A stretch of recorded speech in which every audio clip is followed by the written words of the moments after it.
Okay, happy Wednesday racing, bayang karerista. At bago tayo magsimula, shoutout lang tayo kay Boss Second Monsod at kay Boss Ronald Susim. Shoutout sa inyo mga boss. Happy racing, good luck po.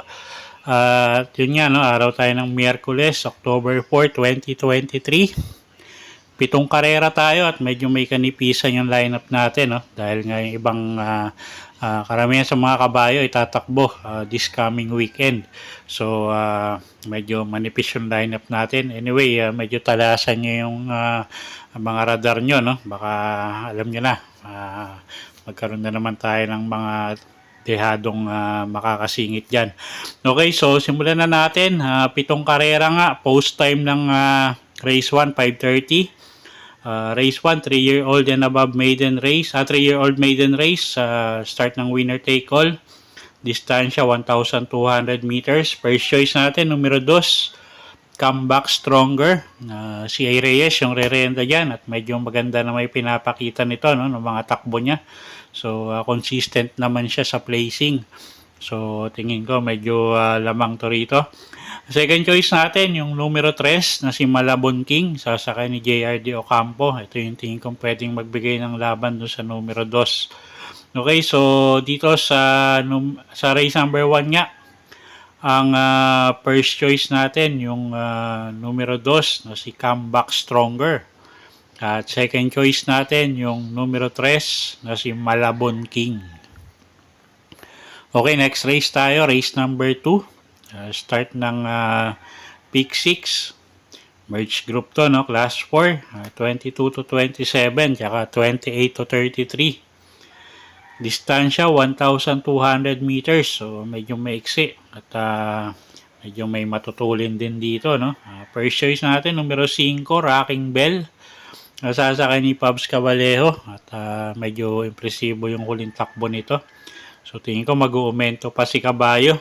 Although may mga matutulin nga rin siyang kalutsahan dito, no? Second choice natin, yung isang de bandera rin, na numero 1, na si Hiniebra, sasaka ni Jan Alvin Guse. Ito pag nauna, tingin ko malaki panalo. At yun nga, so yun second choice natin. Okay, so sa race 2, first choice, numero 5, Rocking Bell. Second choice, numero 1, Hiniebra. Okay, race 3 tayo. Class 5, 11 to 15 bracket. Start ng Peak 5. 1,200 meters ang distansya natin. Medyo magulong karera to, no? Daming may panalo. At yun nga, first choice natin dito, yung numero 1 na si Ikot Lang. Nasasakay niya ni Alison Pabilik. So, baka maka-save ground sa balya, numero 1, no? At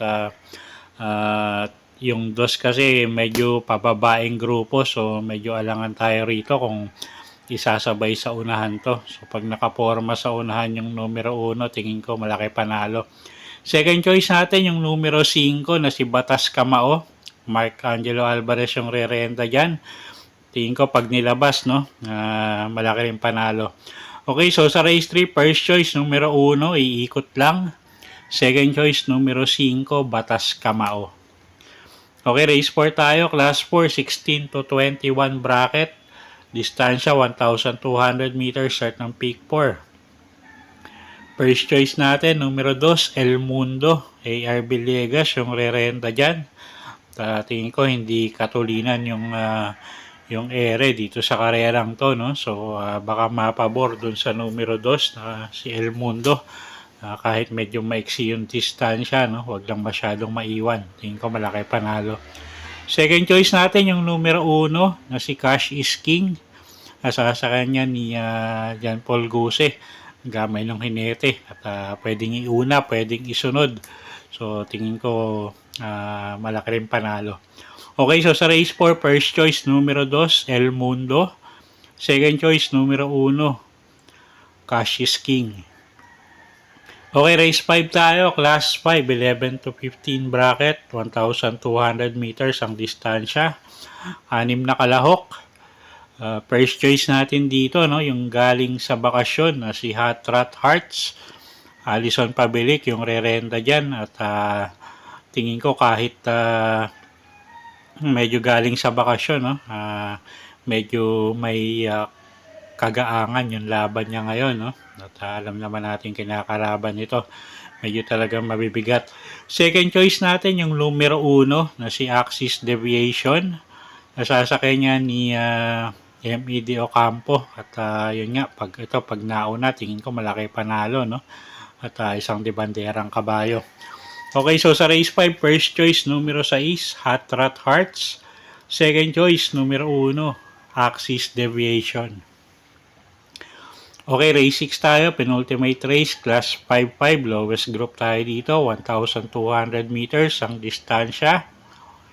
Magulong karera, first choice natin, numero 8, Jumbo.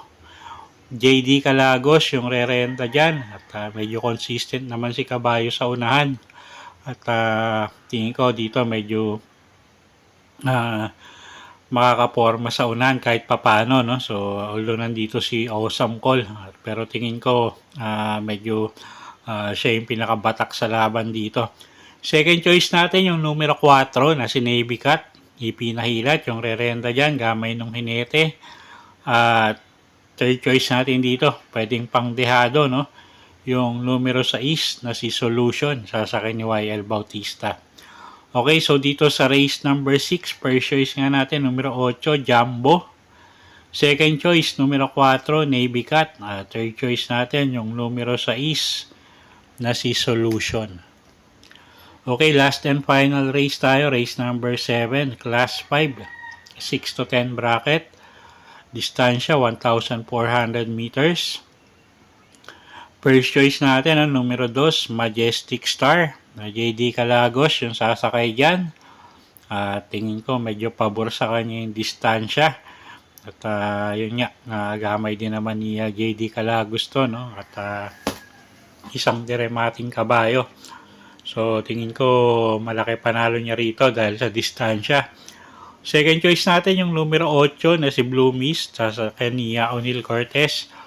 At yun nga, gamay din ng hinete, no? At tumakbo lang ng maayos to, tingin ko may panalo rin. Third choice natin dito, yung numero 1 na si Smiling Lady. Nasasakay naman yan ni CS Pare Jr. Okay, so dito sa race number 7, first choice nga natin, numero 2, Majestic Star. Second choice, numero 8, Blue Mist. At third choice, numero 1, Smiling Lady.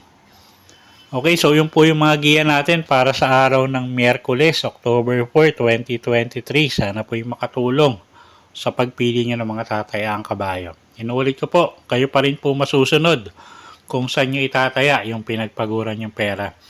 Good luck po at happy Wednesday racing, bayang karerista.